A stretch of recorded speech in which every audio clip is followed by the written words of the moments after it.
আসসালামু আলাইকুম। নাফিসা তাবাসসুম স্বাগত জানাচ্ছি এনটিভির মধ্যরাতের খবরে। ক্রাউন সিমেন্ট শিরোনাম দেখছিলেন, এবার পুরো খবর।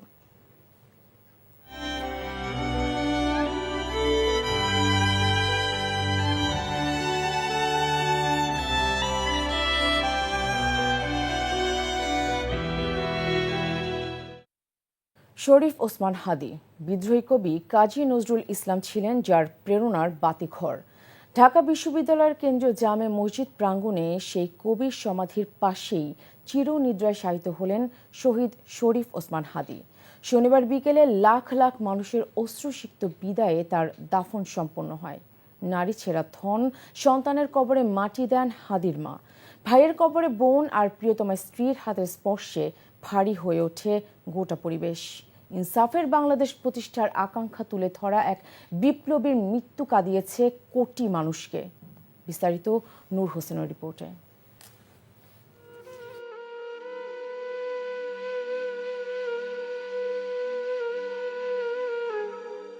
৩২ বছরের এক টকবগে যুবকের নিথর দেহ ঘিরে লাখো মানুষের বুক ভাঙা হাহাকার। স্লোগানে প্রতিবাদে ফেটে পড়া শহীদ শরীফ ওসমান হাদীকে বহনকারী অ্যাম্বুলেন্স যখন মানুষের স্রোত ঠেলে সামনের দিকে এগোয়, তখনও শেষ বিদায় জানাতে লাখো মানুষের ঢল।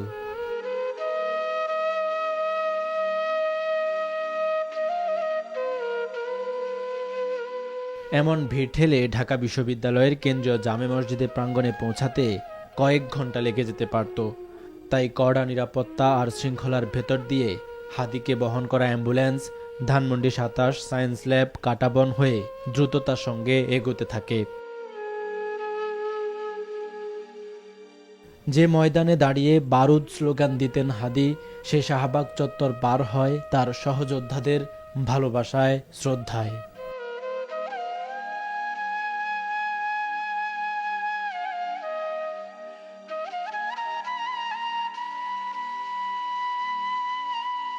ঢাকা বিশ্ববিদ্যালয়ের কেন্দ্রীয় জামে মসজিদে বিদ্রোহী কবি কাজী নজরুল ইসলামের কবরের পাশে নামানো হয় হাদীর নিথর দেহ। জুলাইয়ের বিপ্লবী হাদীকে কবরে নামান আমার দেশ সম্পাদক মাহমুদুর রহমান, ঢাকা বিশ্ববিদ্যালয়ের উপাচার্য অধ্যাপক নিয়াজ আহমেদ, ডাকসুর ভিপি সাদিক কায়েম সহ হাদীর দীর্ঘদিনের সহযোদ্ধারা।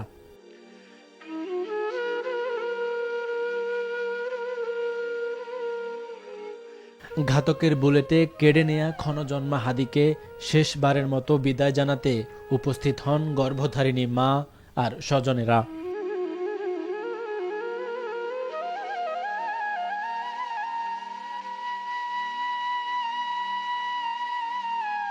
কলিজার টুকরো সন্তানের কবরে মায়ের মাটি, কে কাকে সান্ত্বনা দেবে এমন দৃশ্যে।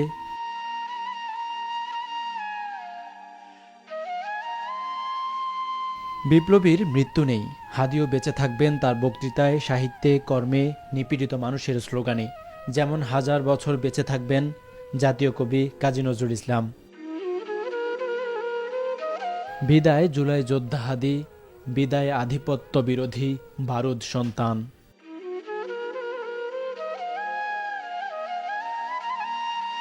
নূর হোসেন, এনটিভি নিউজ, ঢাকা।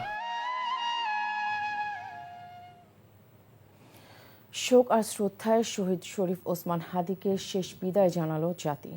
জাতীয় সংসদ ভবনের দক্ষিণ প্লাজা, মানিক মিয়া এভিনিউ ছাড়িয়ে আশপাশের সড়কে উপচে পড়া লাখ লাখ মানুষ অংশ নেন হাদীর জানাজায়।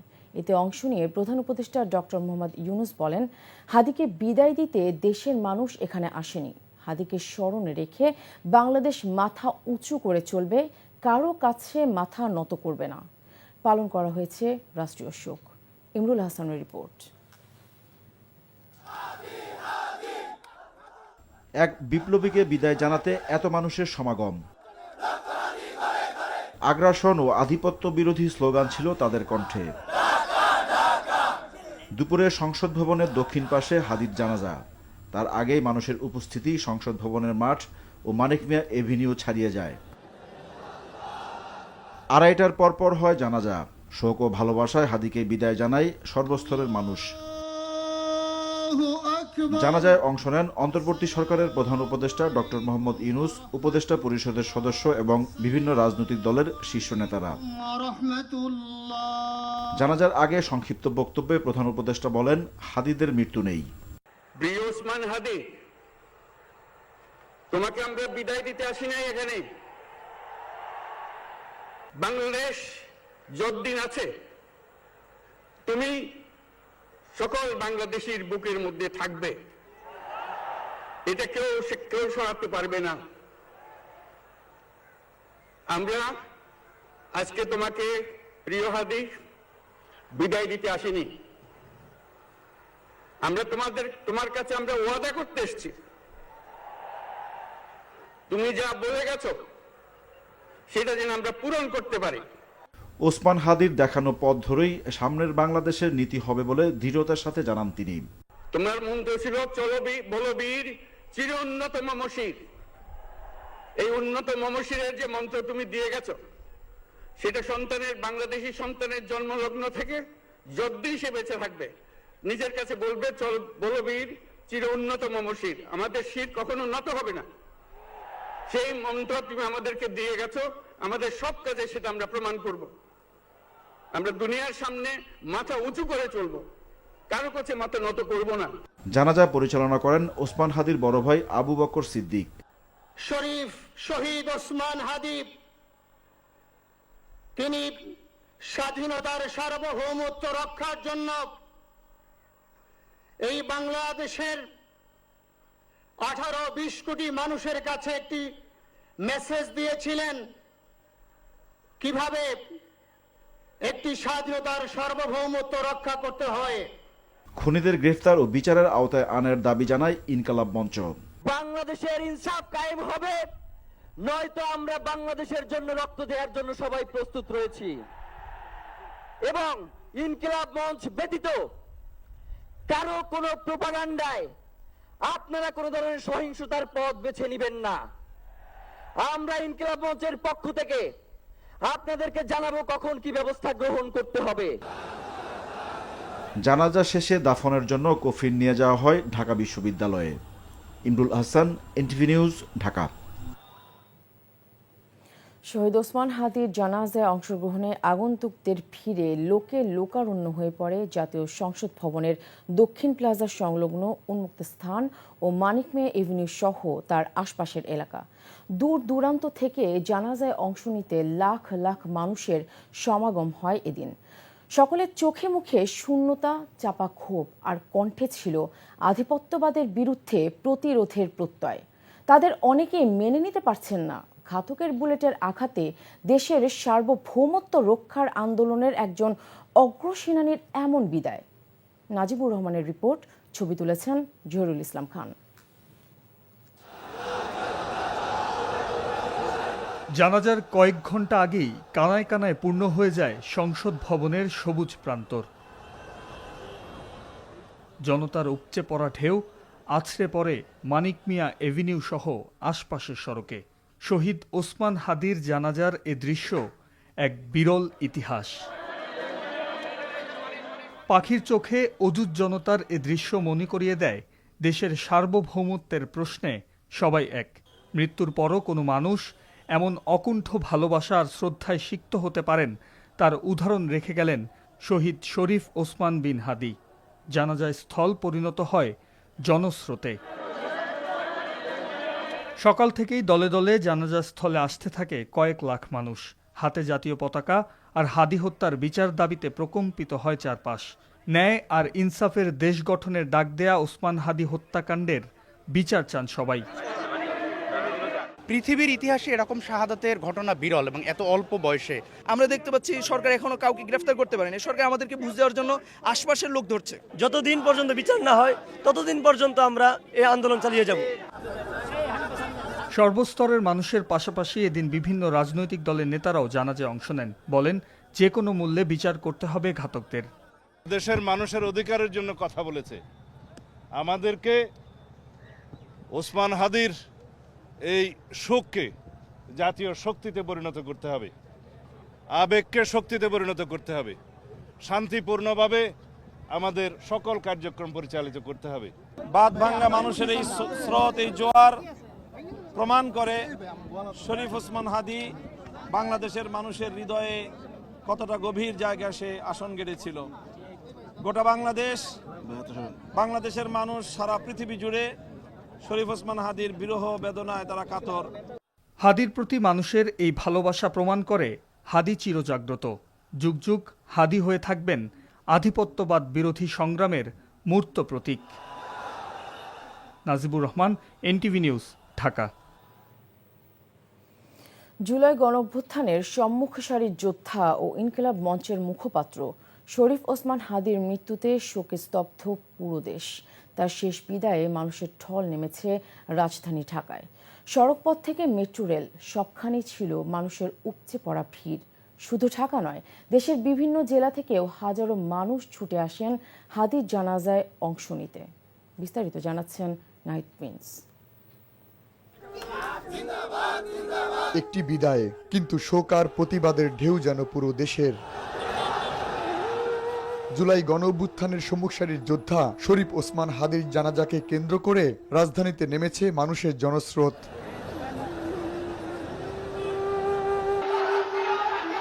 সকাল থেকেই মেট্রো রেল স্টেশনগুলোতে ছিল উপচে পড়া ভিড়। ট্রেনের ভেতরে জায়গা না পেয়ে অনেকেই স্টেশন থেকে নেমে পায়ে হেঁটেই রওনা দেন মানিক মিয়া এভিনিউর দিকে।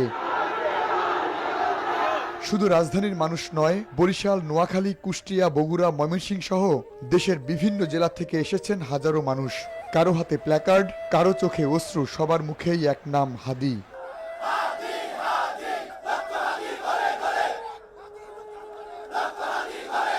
প্রত্যেককে আইনের আওতায় এনে তাদের বিচার করা হোক, যাতে এরকমের হত্যা আর বাংলাদেশে একটাও না ঘটে। ওসমান হাদীর উত্তরসূরি এই কথাটুকু বলতে আমাদের মনে হচ্ছে গায়ের লোম দাঁড়িয়ে যাচ্ছে। দেশপ্রেম নিয়ে তিনি তার বুককে পেতে দিয়েছেন। বুক পেতে দেওয়ার কারণে তার মৃত্যু হয়েছে। দেশের সার্বভৌমত্বের জন্য সে কাজ করে গেছে। সড়ক পথেও ছিল একই চিত্র। বাস, মোটরসাইকেল, রিক্সা সবকিছু থেমে থেমে চলেছে মানুষের ভিড়। আইন শৃঙ্খলা বাহিনী ব্যস্ত ছিল জনতা সামাল দিতে। রাজনৈতিক সহযোদ্ধা থেকে শুরু করে সাধারণ মানুষ, সবার কণ্ঠেই ছিল শোক আর ক্ষোভ। অনেকেই বলছেন হাদীর মৃত্যু শুধু একজন নেতার মৃত্যু নয়, এটি আন্দোলনের আদর্শের অপূরণীয় ক্ষতি। ন্যায় বিচারের দাবিতে বারবার উত্তপ্ত হয়ে ওঠে মানিক মিয়া এভিনিউ এলাকা।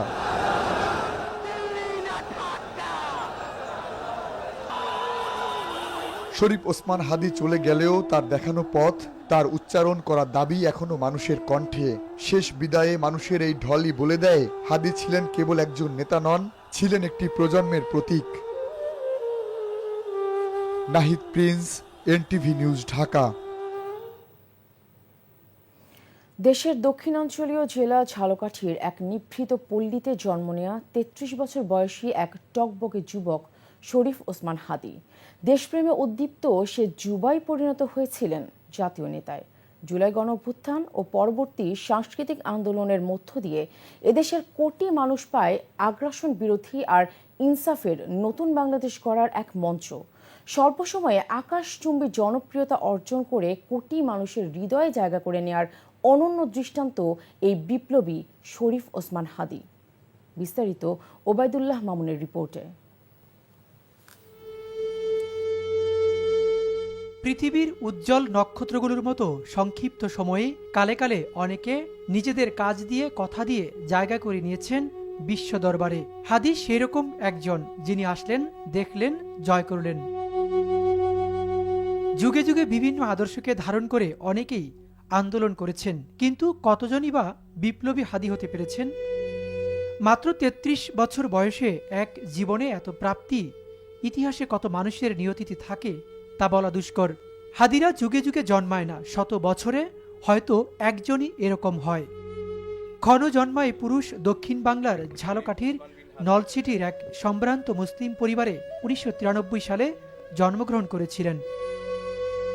ছোটকাল থেকেই সাংস্কৃতিক মনা হাদী ঝালকাঠি এনএস কামিল মাদ্রাসা থেকে পাঠ চুকিয়ে ২০১০-১১ শিক্ষাবর্ষে অনার্সে ঢাকা বিশ্ববিদ্যালয়ের রাষ্ট্রবিজ্ঞান বিভাগে ভর্তি হন। পড়াশোনা শেষ করে পড়িয়েছেন কোচিং সেন্টারে, শিক্ষকতা করেছেন বেসরকারি বিশ্ববিদ্যালয়ে। বাকিটা সময় ব্যয় করেছেন সাংস্কৃতিক আন্দোলনে। শরীফ ওসমান হাদী আলোচনায় আসেন জুলাই বিপ্লবে তার অনন্য ভূমিকা ও অনলবর্ষী বক্তৃতার মাধ্যমে।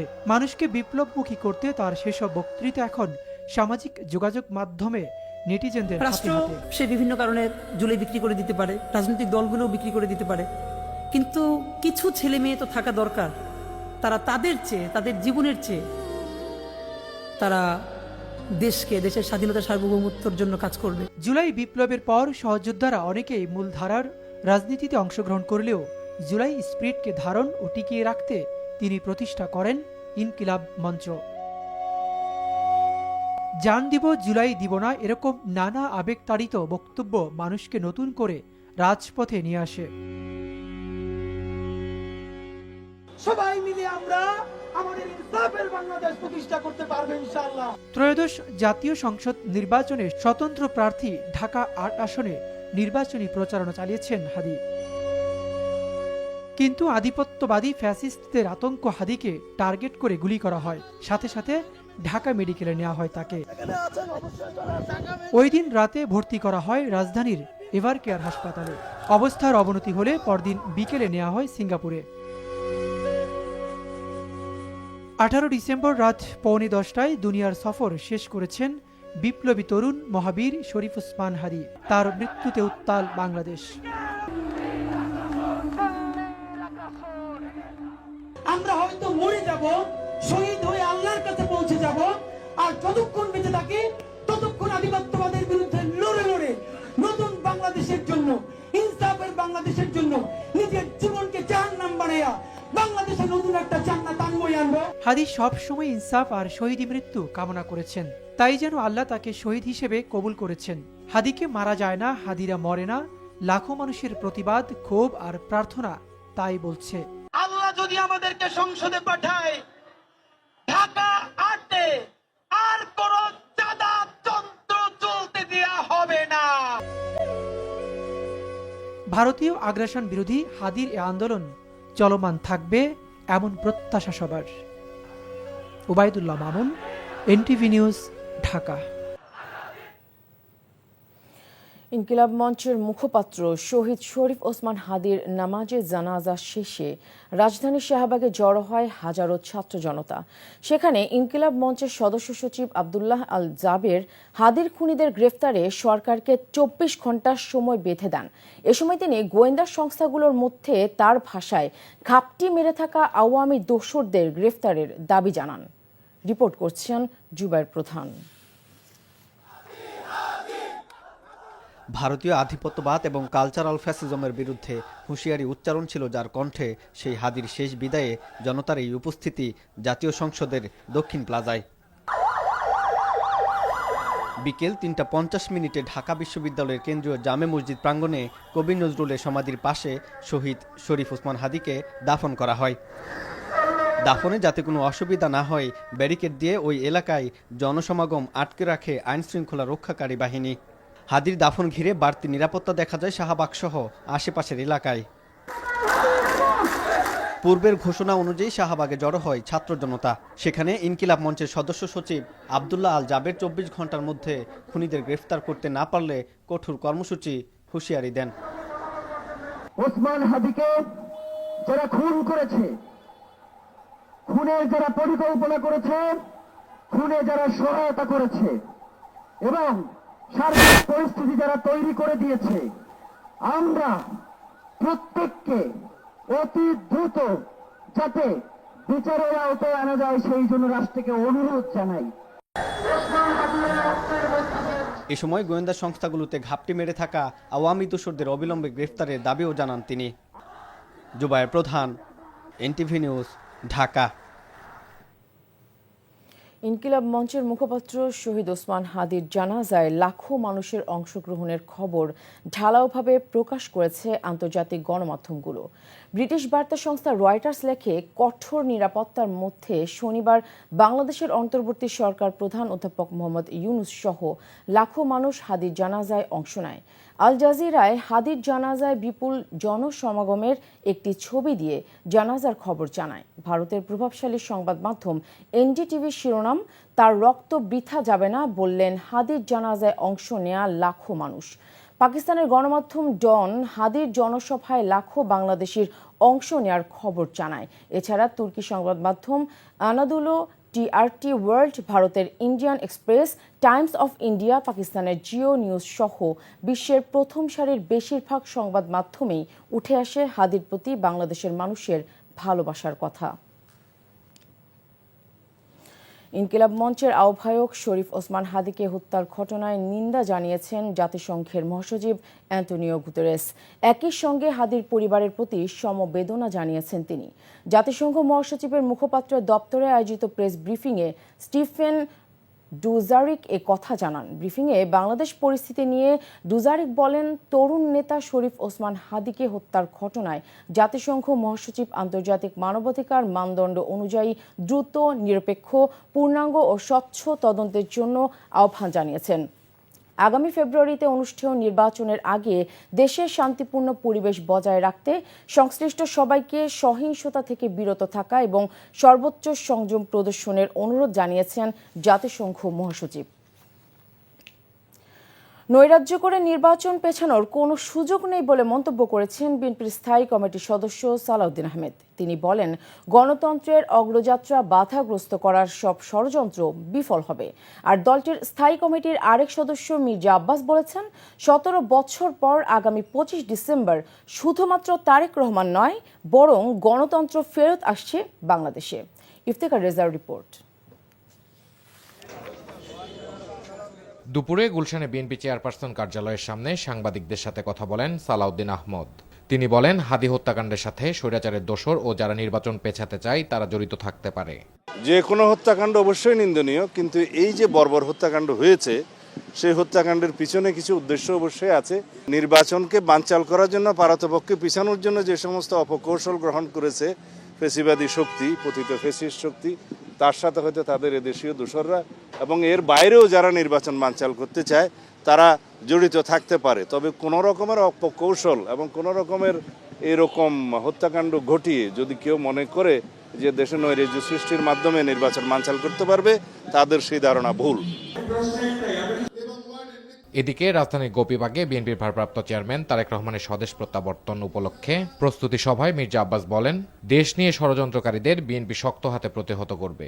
বিএনপি কখনো খুন, জখম, হত্যাকাণ্ড, মবের রাজনীতিতে বিশ্বাস করে না। তার অর্থ এই নয় যে বিএনপি হাত পা গুটিয়ে বসে থাকবে। যদি প্রয়োজন হয় এই সমস্ত ষড়যন্ত্রকারীদেরকে 71 সালে আমরা যেভাবে জবাব দিয়েছিলাম, ইনশাল্লাহ আজকে 25-এও একইভাবে আমরা জবাব দেব। এ সময় দেশের আইন শৃঙ্খলা পরিস্থিতি নিয়ে সরকারের সমালোচনাও করেন মির্জা আব্বাস। Iftekhar Reza, NTV news, Dhaka. নারায়ণগঞ্জে ধলেশ্বরী নদী পার হওয়ার সময় ফেরি থেকে একটি ট্রাকসহ মোট 5টি যানবাহন নদীতে পড়ে গেছে। এতে এক ভ্যান চালক নিখোঁজ রয়েছেন।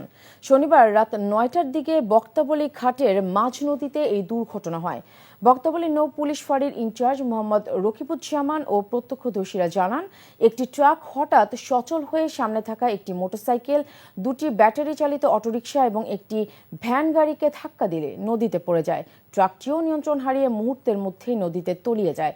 ঘটনার পরপরই ট্রাকের চালক সাঁতরে তীরে উঠতে সক্ষম হলেও ভ্যান চালক পানির তীব্র স্রোতে তলিয়ে যায়।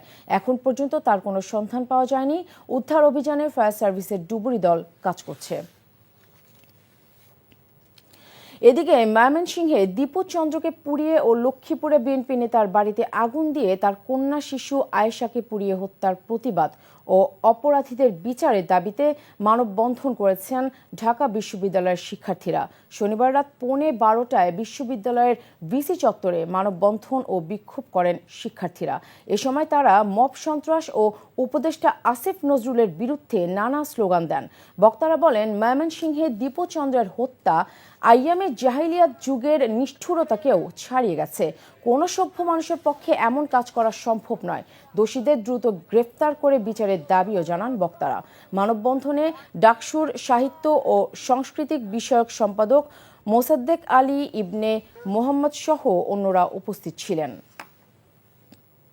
এই ছিল মধ্যরাতের খবরে। এই খবরের ভিডিও সহ আপডেট জানতে ভিজিট করুন এনটিভি অনলাইন www.ntvbd.com। এছাড়াও এনটিভির জনপ্রিয় সব অনুষ্ঠান ও খবরের আপডেট জানতে ভিজিট করুন আমাদের ইউটিউব ও ভেরিফাইড ফেসবুক পেজ। ধন্যবাদ সবাইকে।